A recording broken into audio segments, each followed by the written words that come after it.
Okay, so we know it's the end of the year, beginning of the new year, so we need to talk about goals, but I really just want you to have one goal this next year.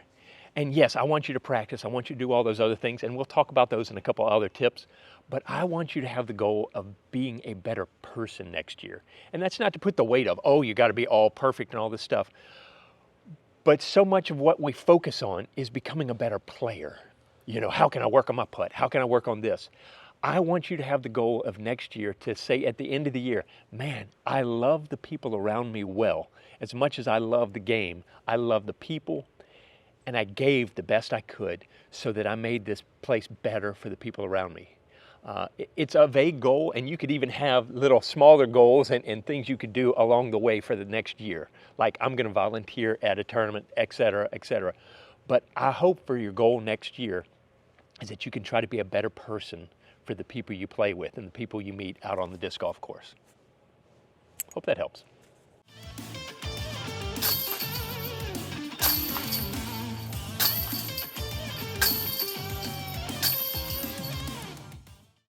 Stop and take time to help others find their disc, whether they're on your card or on another hole. If you see somebody looking for a disc, you can really input into their lives and help develop relationships and a good culture on the course if you will say, hey, I'm gonna stop what I'm doing and help you out because I know the pain of a lost disc, and I'm gonna put value into your life by helping you because I just care about you as a person. I know that sounds silly, but you can really make a difference in the culture of the disc golf course if you will just simply go, hey, somebody's looking for a disc, let me stop and go help them. Trust me on that, it will help. Have some discs that you can give away when you meet new players or people who've never even thrown a disc before. I actually have a whole video about this, and what's funny is the day after I did it, I ended up giving my whole stack of giveaway discs to 4 kids that were like 12 and 13 years old that had just biked to the course and were playing with a couple discs. If you can have some giveaway discs ready to go at all times when you're out there, you'll become known as somebody who cares about the sport and somebody who just really wants to give back. We want to have, hopefully, a whole culture of giving more than taking. And so just having some giveaway discs can be a real great way to invest in the future of the game. All right, this is an important one. See if you can know the heart of your friends that you play disc golf with and your card mates more than you know the latest flight numbers of every disc that comes out, that you know every mold and model. Have a focus more on the people you're playing with than the gear you're carrying. Yeah, gear is important, but at the end of the day, the relationships are so much more important out there. So if you can focus when you go out there to play, especially with those same guys that you may be playing with over and over again, know their hearts, know what's going on with them, be the friend that they need out on that course and beyond. So don't just let disc golf be the be-all, end-all. Let it be a gateway into relationships with some great folks out there and really have a focus of how can I go out there and love on these folks. Use your gifts to help the sport. And what that means is, let's say you're a landscaper. Maybe you could devote some time to helping clear some stuff, maybe some of the bigger projects out there, if you've got equipment or access to some cross ties, et cetera, that you could donate. There's a great way, whatever you're doing, you can give back to the sport and especially help raise up the area, the disc golf community in your area. If you're an artist, maybe you can help design posters or help with the communications, graphics for tournaments, etc. You can find out what you do special that is hard for other people, and maybe you can give that back to the disc golf community. Especially tournament directors and stuff may need people to help with stuff coming up in different tournaments. You could really be a great asset to them just by saying, hey, I'm good at communicating. I know some politicians, etc. We can raise money that way, or we can talk to them about helping out. Each one of us has something that we can give. And so once again, if we have this mindset of how I can use my gifts to give away to the disc golf community, I think it could really make a difference in our area. Clean the course. Guys, I've said this before, if you can have the mindset every time you go out there that you're gonna make the course a little bit better than when you showed up, that's gonna be great for everybody. Heck, you could even, if you've got a group of friends that you play with a lot, maybe you could set up a competition that whoever picks up the most pieces of trash gets an extra stroke off their card or something like that. And what it's going to do, once again, I believe in creating a community atmosphere on our courses where we start to change the culture, where people become more focused on serving than taking. And so if you have this clean up the course mindset all the time, you're going to improve the course and hopefully have an influence on other players on the course as well. And it can't help but raise up the level of the course. Here's an interesting one for you. What if you decide to budget for practice over prestige? And what I mean by that, first of all, I needed the P's to rhyme, so, bear with me here. Prestige is when we got to buy that new Halo whatever disc, or we got to buy that new fancy mystery box that came out. And those are fun, those are great. But what if we took the money from that and we invested it in a set of discs that we could practice, whether it's putters, mid-ranges, etc. We took, and half of our budget, or we decided some part of our budget, we're going to allocate to practice tools. Buy a net, buy a practice basket. It's so fun to get the coolest disc out there, but what if we started investing in our practice? Just a simple tip. Hopefully some of y'all will go, hey, that's a great idea. Others y'all go, I'm going to get the best disc. Totally up to you, but I thought that'd encourage you. Maybe budget a little bit more for your practice. Let's think about our goals for our practice for the next year. What will we be able to do this next year to help us get better? Something that's feasible, something that's attainable, so that we can start to set aside and allocate time and resources to putting in the practice. We love to play, but let's set aside some time for practice, that we become known for people that grind and do the work and practice, and people see it changes and we become better players. So there you go. Just maybe budget for practice.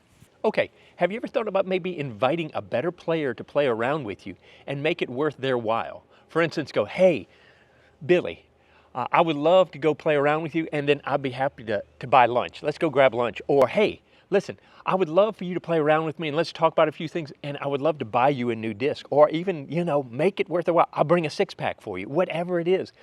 Think about investing in your game by investing in somebody who's better than you, so it's worth their while to come out and play with you and hopefully give you some tips, or if nothing else, inspiration by how they play. It's a crazy thought, but start pursuing better players, not to stalk them, don't be creepy, but to get people that are better than you to challenge you and let you see what is possible in their lives, in their games, and can affect your life and make it worth their while to be around you. Let's face it, some of us are going to take more because of personalities that we're going to have to help encourage other people to hang out with us. But anyway, hopefully you get the idea of start to think about how you can get into better players' lives and make it worth their while to be hanging out with you. All right? Support your local pros. If you've got any pros in your area that are touring pros, or maybe folks that take care of the courses and do the stuff around you, figure out ways that you could support them, buying their tour discs, or if they're putting on tournaments, volunteer for them. Figure out ways that you can say to them, thank you, I want to invest in you so you can invest in our community. Get creative about that, but I think so often, if they're not the top players out there on the tour, we forget there are guys out here that are trying to give their all to disc golf, and they could use the help that we can give them. So just think about creative ways that you could encourage and support the local pros around you.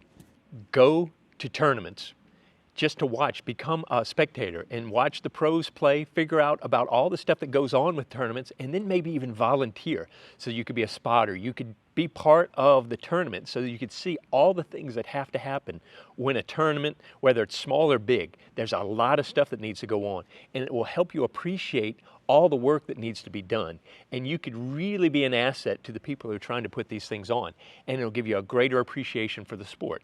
Just by volunteering, just by going to a tournament and watching it is really an encouragement both for the people who are putting the tournament on, but also the players, to get people to cheer them on. Especially your smaller tournaments, if you go walk around with them, you might get a chance to really encourage those pros who are trying to figure out, do I want to do this full time or not? So anyway, I think it's a great opportunity to give of yourself to help encourage those around you. Join the league.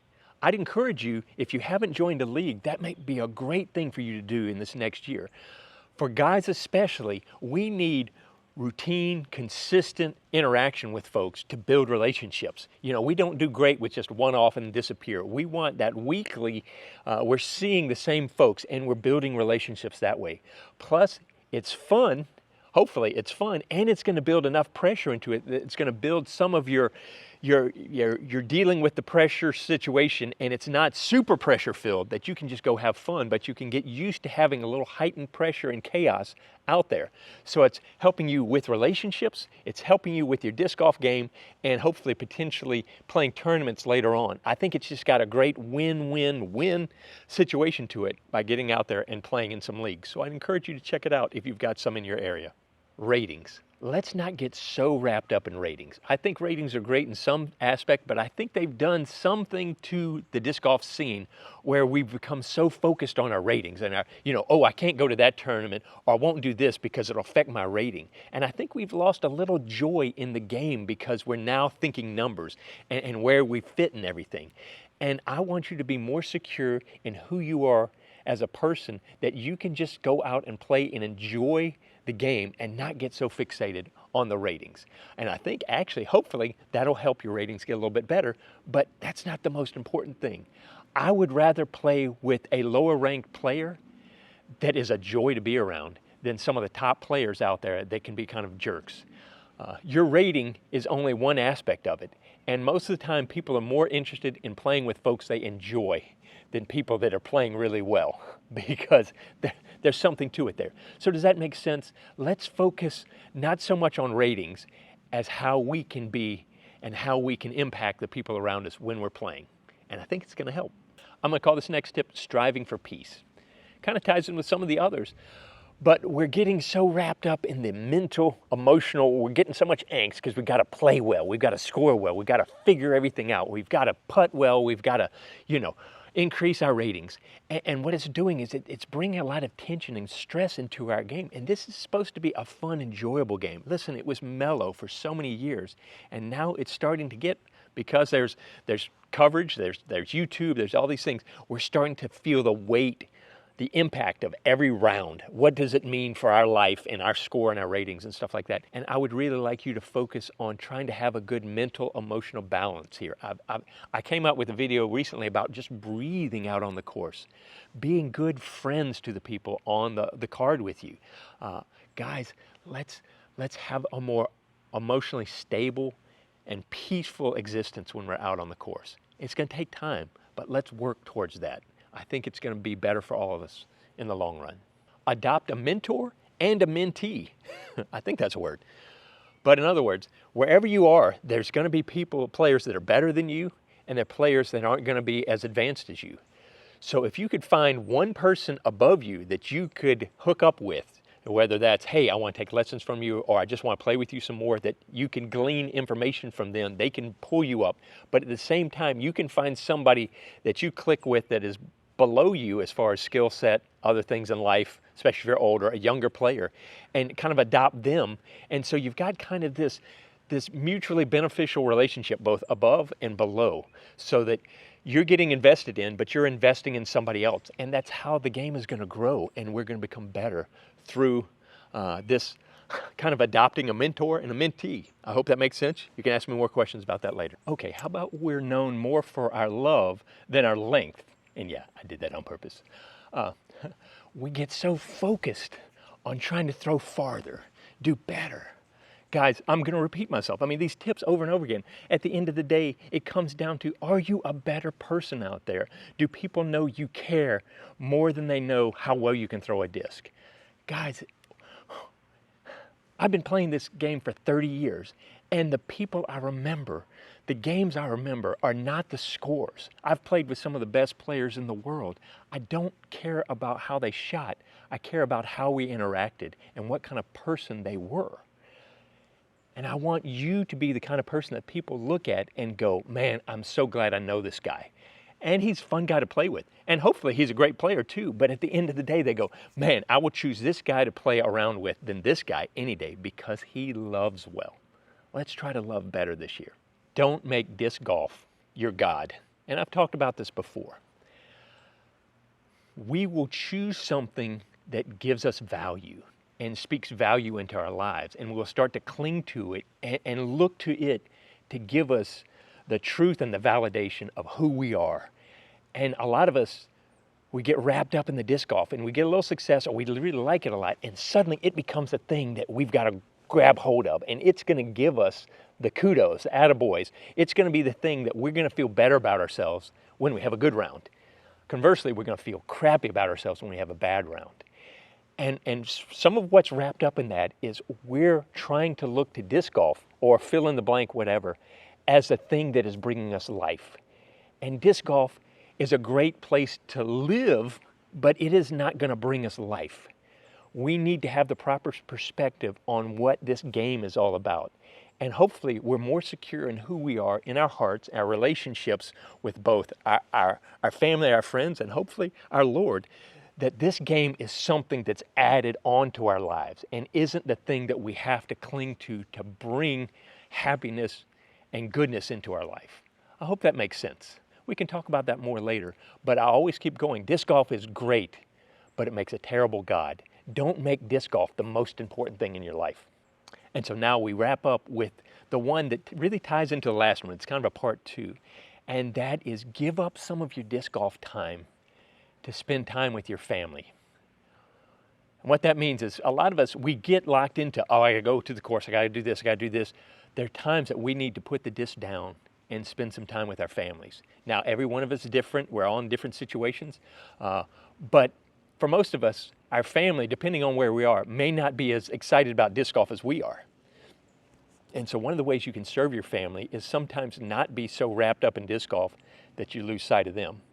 Ideally, you bring them along and you make it exciting for them to be out there. Even if, like, your wife doesn't like to play disc golf, maybe she enjoys walking with you while you play disc golf. But the only way that's really going to happen is if you focus on her and focus on making it enjoyable for her. I've seen, and I've been guilty of this myself, bringing my wife out there and I get locked in on scoring well. Ooh, I'm going to show off, I'm going to do all this. And I get focused on disc golf, disc golf, disc golf. And I realize I played 18 holes with my wife and I haven't really loved my wife while I'm out on the course because I've been focused on myself. And so one of the things that we need to do, take stock of where we are in all this with disc golf and our life, our work, and et cetera, and make disc golf an important part, but not the most important part. So God, family, work, disc golf, we'll question about the work in disc golf, but it needs to be in the proper perspective, especially our families. Let's not sacrifice our families for the sake of disc golf because it's not worth it. Okay, so there you go, guys. A lot of this is me being, encouraging you to be people of love, character, integrity, and commitment to the people around you. Because at the end of the day, our scores are only temporary, but our relationships are eternal. And so, guys, thank you so much for being with me this whole year. It's been an exciting year, and I'm excited to see where we go in the next year. That's all I got for now. It's been a long month. It's been a wild month. And let's see what happens in the future. But remember, the most important thing is not how you score on the course, but how you are on the course. And with that end, I hope to see you out on the course. Happy New Year.